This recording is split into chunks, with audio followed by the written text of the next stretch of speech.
Hoy ainda me tenho uma reunião ameno com a diretora de Assuntos Social, Departamento de Assuntos Social, senhora Leni Hertlit. Tassina così vamos passar a luna candidato de trabalhadores a organizar um walkout na sala fora do edifício para atender algum ponto de preocupação. Ainda dia mais, me quero uma grata notícia para o trabalhador, em todo caso, e para a clientela que começa a receber serviço aí no Departamento de Assuntos Social. Já vierna, nós estamos em Conselho de Ministros, onde nós põe a agenda do Conselho de Ministros certas decisões como está agora tomar.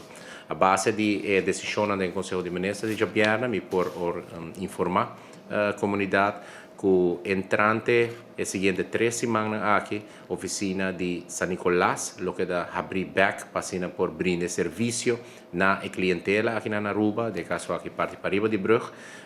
Também tem diferentes serviços que vai agora brindar de novo na oficina aqui.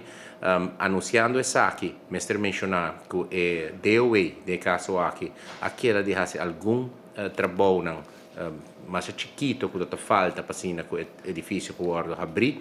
Banda de essa que estava tem uma limpeza grande que toma lugar de ducto de edifício, qual estava tem problema inicial, para que não pode quedar dentro lugar e dentro quadro de essa que me está mencionar que lo tem uma verklaring, não uno que mencionar que o edifício aqui está apto para usar.